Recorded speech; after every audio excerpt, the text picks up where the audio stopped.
Hey guys, Spirit of the Law here. Now, correct me if I'm wrong, but I heard a rumor that some of you like a good onager shot.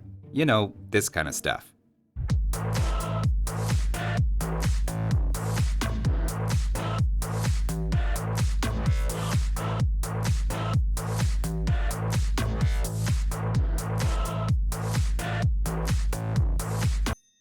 On that topic, in this video, we're going to be looking at the two Onager upgrades, Siege Onager and Siege Engineers. Now, right away it strikes me there's really two ways to look at this. The first is a cross-civ comparison between the civilizations with Siege Onager but no Siege Engineers, including Cumans, Dravidians, and Malians, with then the nearly 20 civilizations with regular Onagers and the Siege Engineer tech, including Japanese, Britons, Franks, etc. Of those two groups, I think it's fair to wonder who is getting the better Onager line. A corollary to this is then of those 11 civilizations which have both techs, from Aztecs and Celts to Bulgarians and Georgians, which is the higher priority. To start with each tech at a glance, Siege Engineers gives +1 range and 20% more bonus damage against buildings, which is generally worth 9 more damage per attack. This effect is erroneously described as doing 20% more damage to buildings in the game's tech tree, but to be clear, only affects bonus damage, not overall damage, meaning you'll often see more like a 9 or 10% improvement for onagers against most buildings. Remember, this tech helps other siege as well though, and while that isn't the focus here, it definitely adds to its value proposition. Rams and trebuchets in particular get a lot of help from the extra bonus damage against buildings, since it's where the majority of their damage comes from, and the +1 range is very helpful for scorpions, being the main reason to pick it up for onagers as well. On the flip side, the Siege Onager upgrade offers a much greater variety of improvements. First, they do way more damage, with their melee attack jumping from 50 to 75, combined with a bit larger blast radius, going from 1.25 to 1.5 tiles. A larger blast radius means not just that you're catching a few extra units along the periphery, but that even a unit, say half a tile from the center of the impact point, takes 2/3 of the Siege Onager's 75 attack instead of just 60% of the Onager's 50. So it's not just more units getting caught, but you're even penalized a bit less for slight misses. In this case, the Siege Onager's 50% greater attack turned into 67% more damage to the unit that wasn't hit straight on. Then, on top of this, they also have a slight improvement to their bonus damage against buildings. That's particularly notable here, since remember, anti-building was one of the two effects of Siege Engineers, making it the 1 point of overlap between these techs. Also thrown in with the Siege Onager is a couple of extra projectiles, doing 1 damage each, making the attack physically look larger. So altogether, it's a lot of improvements, all happening at once, but that's not all you get. The Siege Onager upgrade also makes them more durable, adding 10 HP and 1 extra pierce armor. Given this is a 295 resource unit and has a very all-or-nothing attack, surviving even 1 extra second can be a big deal in practice. And keep in mind, a lot of archers deal around 10 damage in Imperial, meaning just that 1 pierce armor can reduce their attack by a quarter, third, or even half for an arbalester without bracer. On paper, the Siege Onager upgrade is clearly giving you more, though naturally is also more expensive, made even worse by the fact it costs 1,000 gold. For that reason alone, in 1v1s especially, Siege Onager is actually a pretty rare upgrade to see, and this whole comparison makes a lot more sense if we're thinking of it in terms of team games. So that's the effect of each upgrade in isolation, but now let's talk about how big of a deal these changes are in practice. To start with Siege Engineers, extra range is always particularly difficult to quantify, as its benefit depends a great deal on micro. The obvious place to start though is how these two units do against each other. Now this is a funny matchup, because if you micro it perfectly, an Onager with +1 range can get a successful shot or two without return fire, and then win, putting it in a very good light. At the same time, a Siege Onager takes 2 Onager hits, while it only needs 1 in return, even if the Onager dodges it slightly. More often than not, a Siege Onager without the +1 range is still going to win, or at least trade evenly.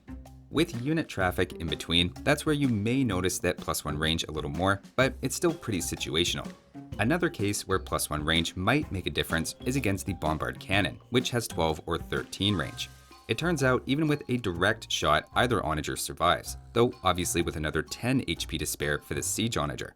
Theoretically, the extra 1 range puts the Onager in a better position to return fire, but again, the Siege Onager needs only 1 shot if it lands cleanly, whereas the regular Onager needs 2. So while 9 range is again better than 8, the Siege Onager feels like it has a pretty significant advantage. Another matchup where range comes to mind is against trebuchets. Especially a group of them using attack ground can one-shot onagers. And again, maybe +1 range lets you sneak a hit a split second earlier, but also keep in mind the siege onager again only needs 2 shots here, while the onager needs 3. Are you really going to get enough extra shots to say that the +1 range is better here? It's hard to say. There is one situation where the +1 range definitely feels better though, and that's against monks. Monks have either 9 or 12 range depending on if they have block printing, and every second counts with conversions, so even firing that split second sooner can be the difference between a conversion or not.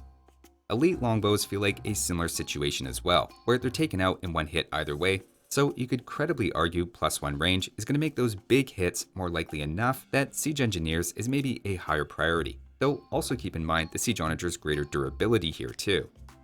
Now, for the last couple minutes, I've been trying, and admittedly struggling, to make the case for siege engineers as a situationally better tech without just fixating on its cheaper cost. But now let's take the gloves off and look at how much more raw power the siege onager upgrade is giving you. We're going to try both against various units, looking for the size of their kill zones, or how large the area is where you're guaranteed to one-shot those units within, as well as approximately how much more damage overall is being done per shot against units in standard line formation.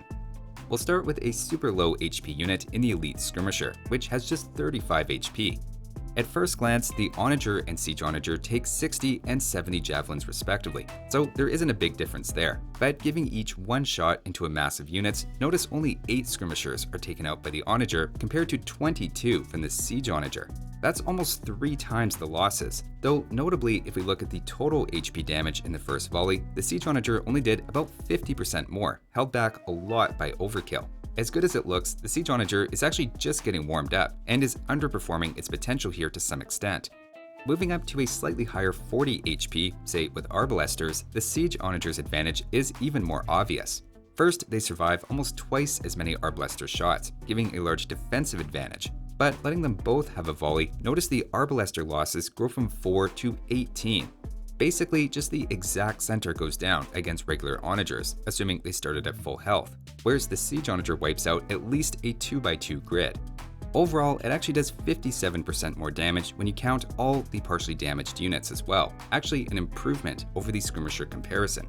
Of course, this generalizes to the Hand Cannoneer having the same HP, as well as many other archer range unique units that are around that 40 HP mark. The short answer though is against most things that are low HP, say 45 or less, the Siege Onager will take out about 3 to 4 times as many, doing somewhere around 50% more damage overall. Next though, we hit an important threshold once we get over 50 HP, at which point the Onager can no longer take them out in one attack. That could be units at full health with 50 maximum, or a damaged unit with 50 HP left of their starting amount. At this point, we can note a few things. First, the Siege Onager's kill zone drops from a 2x2 tile box to more like a 1 tile box. While that looks more underwhelming, something worth highlighting is that behind the scenes, maybe unexpectedly, you're getting even more value. In this case, the Siege Onager did 83% more damage, not 50% more. That might sound strange, as it has only 50% more melee attack than the Onager, so how can it be doing 83% more damage? The key is to remember that a larger blast radius not only hits more units, but more effectively damages units just off the center. Against units around this HP level, that effect is on full display, with just a couple of units in the middle wasting a tiny bit of overkill, but overall the Siege Onager's advantage is actually showing up more clearly than it was against skirmishers, etc. Next though, we hit the critical 75 HP and up threshold, with Heavy Cavalry Archers 80 HP as one example. Here again, the Siege Onager upgrades additional armor and HP, lead to taking 24 shots instead of 15. But more significant, it deals about twice as much damage on a clean hit. If anything, while being less obviously impressive, you get a ton of value, with one Siege Onager shot here doing about 450 extra resources worth of damage. Now, a wrinkle in all of this is we're just talking about one siege unit in isolation, whereas in reality you may have several firing together. At that point, the difference in the number of shots between low to medium HP units disappears, and at that point, I think range can then become more of a bottleneck in how much damage you can do. Also, just to quickly circle back to buildings, despite Siege Engineers being the official upgrade against those, like we saw, it's just a roughly 10% improvement, given it only affects bonus damage. Compared to that, the Siege Onager's greater attack and bonus versus buildings makes it more than a 50% improvement, depending a bit on the specific buildings and upgrades. Clearly, Siege Onagers are better in this role. So to close with a few final thoughts, while Siege Engineers didn't look great in a lot of these tests, remember it's pretty cheap, and I think when you have a large mass of units, it can really shine, getting more Onagers into the action at once. The Siege Onager, in contrast, is much easier to objectively demonstrate its strengths, and against ranged units in particular, both its highlight reel potential and its extra durability can be significant. While it looks most impressive against weak or low HP units, where you can get nearly quadruple the critical hit zone, even if they don't completely finish off units they hit, Siege Onagers are still doing way more damage, generally 1.5 to 2 times as much to a group of units collectively. The big problem is just its gold cost makes it impractical for a lot of 1v1s, unless you're already pretty far ahead. Just to answer some of the questions from the outset, for 1v1s, I'd say having Siege Engineers is overall more practical to get, whereas on team games, I'd personally take Siege Onagers without Engineers over Onagers with Engineers.